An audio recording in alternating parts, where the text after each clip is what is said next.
Começa agora pela Rede Adventista mais um programa Evidências, sempre na busca de fatos históricos que comprovem a veracidade da Bíblia Sagrada. Daniel capítulo 8, versículo 14, traz aquela que é a maior profecia de tempo de toda a história.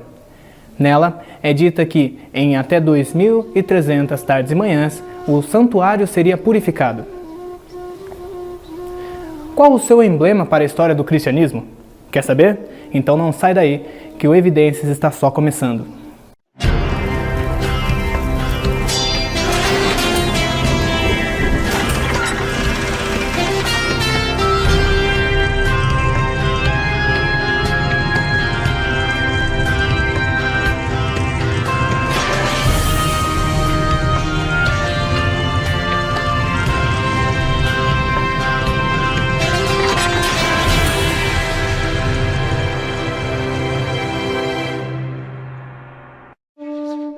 Começando o assunto de hoje, vamos relembrar a história, quando Daniel estava vendo a revelação de tantos atos contrários à vontade de Deus.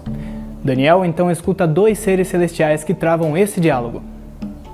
Depois, ouviu um santo que falava, e o outro santo lhe perguntou: até quando vai durar a visão do sacrifício diário e da transgressão desoladora? Até quando o santuário e o exército ficarão entregues para que sejam pisados aos pés? O texto original não visa especificamente a visão do sacrifício, mas sim visão, sacrifício e transgressão. Ou seja, esse é o período em que essas três coisas durariam. A resposta do anjo foi mais intrigante ainda. Vejamos.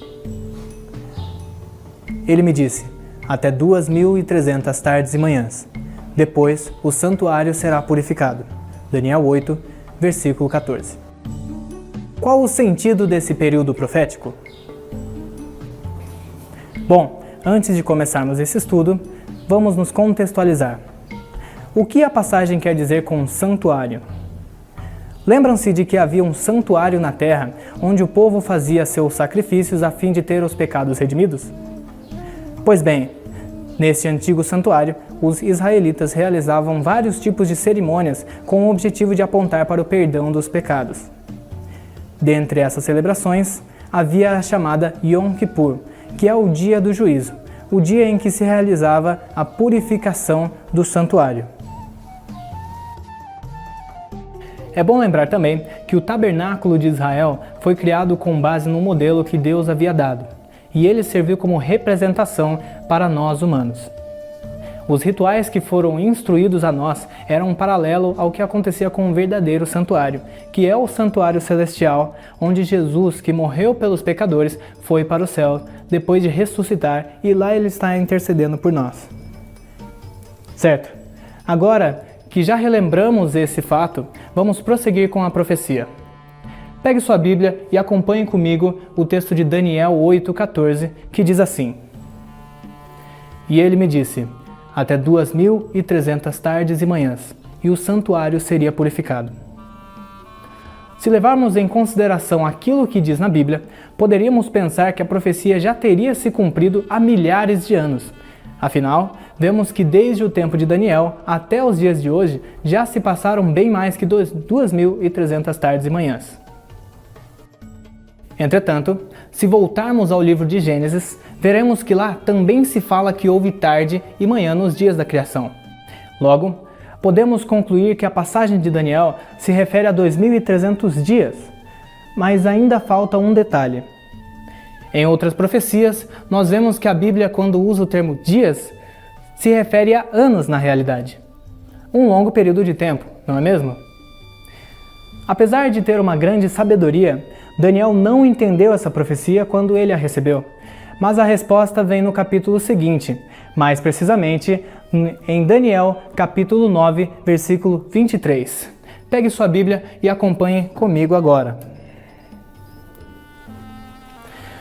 Quando você começou a fazer as suas súplicas, foi dada uma ordem, e eu vim para explicar tudo a você, porque Deus o ama muito. Portanto, preste atenção à mensagem e entenda a visão. 70 semanas estão determinadas para o seu povo e para a sua santa cidade, para acabar com a transgressão, para dar fim aos pecados, para expiar a iniquidade, para trazer a justiça eterna, para selar a visão e a profecia e para ungir o Santo dos Santos. 70 semanas.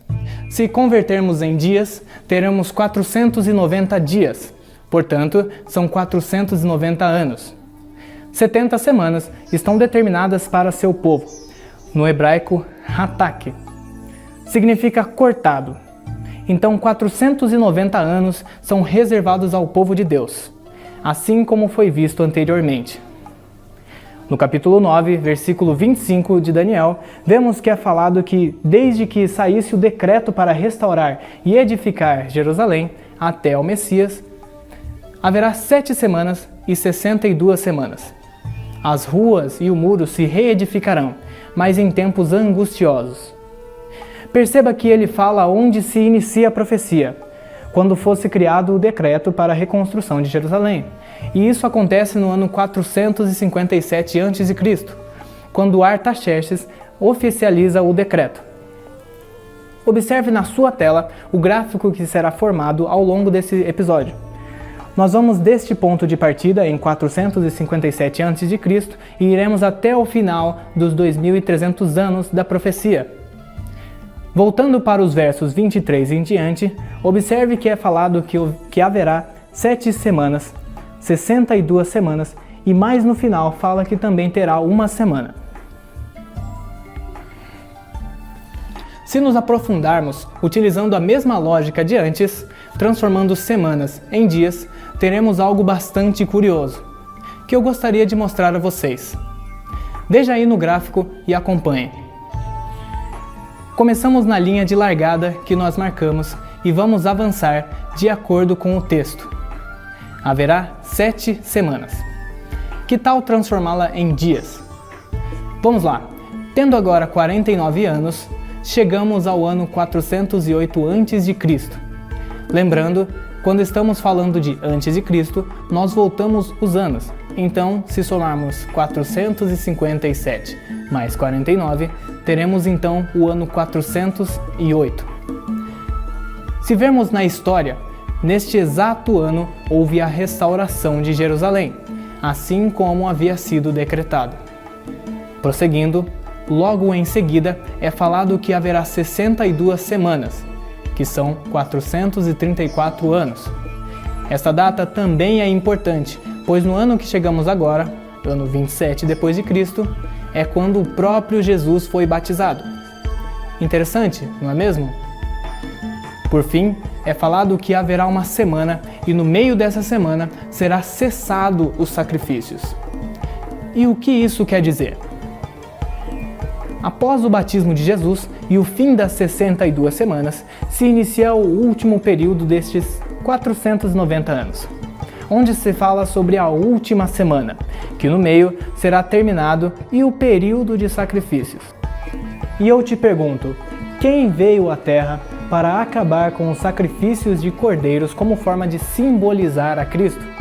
Exatamente, o Cordeiro de Deus, o Messias. E assim como a profecia diz, no meio dessa semana será cessado. Então vamos calcular. A metade de 7 é 3,5. E isso cai no ano 31, onde Jesus foi crucificado. O restante da semana se completa com o apedrejamento de Estevão e o fim de Israel como a nação escolhida por Deus. Você pode se perguntar agora, mas os cálculos não batem. Se somarmos 457 a.C. mais 490 anos, vamos chegar em 33 depois de Cristo. Então a profecia está errada? Não, meu amigo, Deus não erra. Na verdade, esse é um ponto muito importante de se ressaltar. Apesar de contarmos os anos como antes e depois de Cristo, Jesus nasceu no ano 2 antes de Cristo. Isso já muda o resultado e chegamos a 30 depois de Cristo. Outro fator essencial na hora dessa contagem é que não existe ano zero, então pulamos um número, chegando assim no ano 31, como diz a profecia. Agora que já passamos por tudo isso, finalmente podemos chegar à profecia propriamente dita. Agora que sabemos tudo sobre os 490 anos, vamos aos 2300. onde tudo começa também em 457. Vamos somar 2300 e vamos chegar em 1844. Lembrando que não existe ano zero. Neste ano de 1844, aconteceram duas coisas importantes no mundo cristão. Mas antes de falarmos sobre isso, preciso explicar um detalhe importante para entendermos o porquê da data que falaremos adiante. De acordo com o calendário do caraísmo, que é uma corrente da religião judaica, o decreto para a reforma de Jerusalém aconteceu em 22 de outubro de 457 a.C. Então, quando se passam os 2.300 anos, chegamos em 22 de outubro de 1844. E nessa mesma data aconteceu o Yom Kippur, que, como dito anteriormente, é o dia de expiação e purificação do santuário. Mas o santuário terrestre foi destruído no ano 70 pelos soldados romanos. Isso só pode significar uma coisa: que o santuário que está agora sendo purificado é o santuário celestial, assim como diz a profecia. O outro marco ocorreu em 22 de outubro de 1844, que foi o chamado Grande Desapontamento, onde um grupo de cristãos chamados de mileritas esperavam que Deus iria voltar. Mas como nós sabemos, não foi isso que aconteceu. E apesar de muitos dos seguidores de Guilherme Miller, que era o líder desse movimento, se afastarem da igreja, aqueles que permaneceram com ele começaram outro movimento, que ficou conhecido como Adventista, onde as pessoas saíam ao mundo para pregar o advento. Essa é a maravilhosa profecia de Daniel 8,14. Agora que nós sabemos que ela foi cumprida, sabemos também que Jesus está no lugar santíssimo do santuário, intercedendo por nossos pecados até que seja o dia da sua segunda vinda. Agora a pergunta fica no ar. Everton, mas afinal de contas, o que é a purificação do santuário celestial? Essa pergunta será respondida semana que vem, aqui na Rede Adventista. Espero que tenham compreendido. Um grande abraço e até lá! Quando analisamos a história do cristianismo, percebemos que, de certa forma, ele começa com um desapontamento. Os primeiros cristãos, os seguidores de Jesus, pessoas que tiveram ali, presenciaram seus milagres, foram alimentadas com os pães e peixes que ele multiplicou, haviam idealizado o Messias, pensavam que ele seria um rei que expulsaria os romanos, invasores, restabeleceria o trono de Davi. Quando Jesus morre na cruz, grande parte deles, a maioria, na verdade, ficou tremendamente desapontada. A maioria deles abandonou o mestre, voltaram para o judaísmo, perderam as esperanças. 2 deles caminhavam para Emaús no domingo da ressurreição, e Jesus apareceu entre eles. Esse relato é muito interessante. E perguntou o que estava acontecendo, porque eles estavam tristes. Eles contam das esperanças frustradas, do desapontamento pelo qual tinham passado. Um deles se chamava Cleopas, e o outro não sabemos o nome, o Lucas não informa. E Jesus começa a explicar pela Bíblia o que havia acontecido, que importava, que era necessário que ele, o Messias, morresse para salvar os pecadores. E quando eles entenderam isso e viram e finalmente compreenderam que quem estava com eles era Jesus, eles saíram dali, da casa deles, voltaram para Jerusalém, felizes, empolgados, para contar o que tinha acontecido. Jesus estava vivo. E daquele desapontamento ali, nasce, com um punhado de pessoas, nasce então o que viria a ser conhecido como cristianismo. Então o cristianismo nasce do desapontamento da cruz. Em 1844 acontece algo parecido. Multidões haviam crido na breve volta de Jesus. Guilherme Miller, ou William Miller, um pregador batista, havia anunciado que em 1844 os seus seguidores, na verdade, tinham calculado corretamente, digamos, temos que reconhecer isso, calcularam corretamente que a data exata seria 22 de outubro de 1844, apontada lá nas profecias de Daniel 8 e 9. Bem, eles entenderam então que Jesus estaria voltando em breve, pregaram com todo entusiasmo, não entenderam o que na verdade a profecia apontava, para o que ela apontava, e no dia 22 de outubro de 1844 acontece, então, o grande desapontamento, como ficou conhecido na história.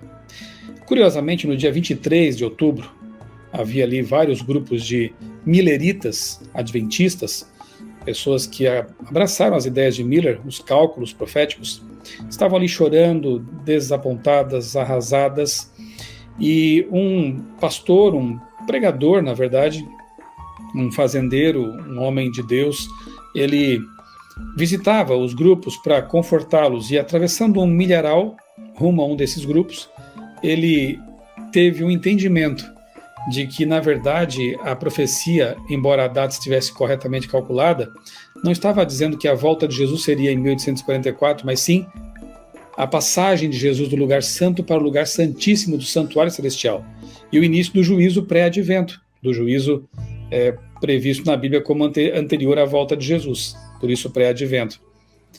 Ali naquele local, que era conhecido como Port Gibson, no estado de Nova York, nos Estados Unidos, considera-se que nasceu a teologia adventista do sétimo dia, do que viria a ser depois da Igreja Adventista do sétimo dia, com essa compreensão do santuário.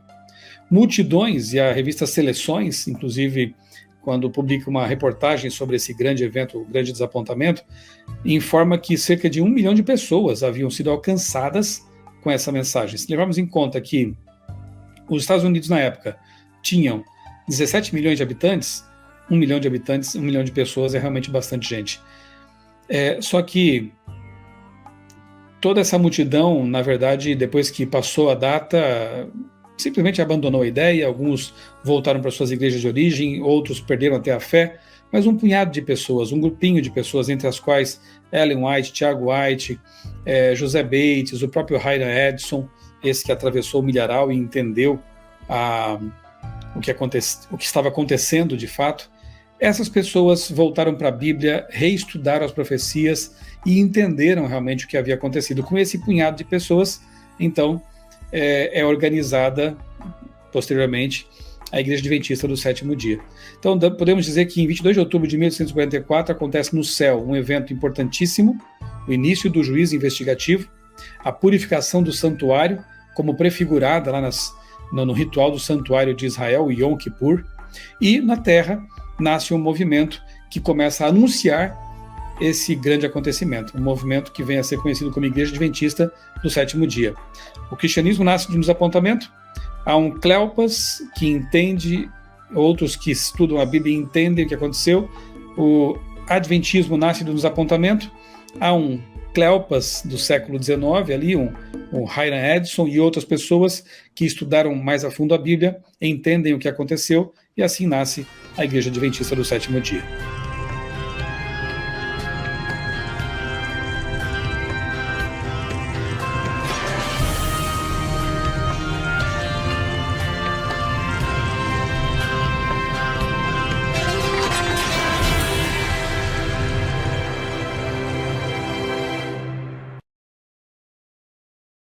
Olá pessoal, acabei de chegar no aeroporto aqui, estou mandando uma mensagem toda especial para a turma do terceiro ano do Colégio Adventista de Tatuí, especialmente o grupo da Marcela aí, que estão fazendo um trabalho muito importante sobre Daniel capítulo 8, verso 14, às 2.300 tardes e manhãs.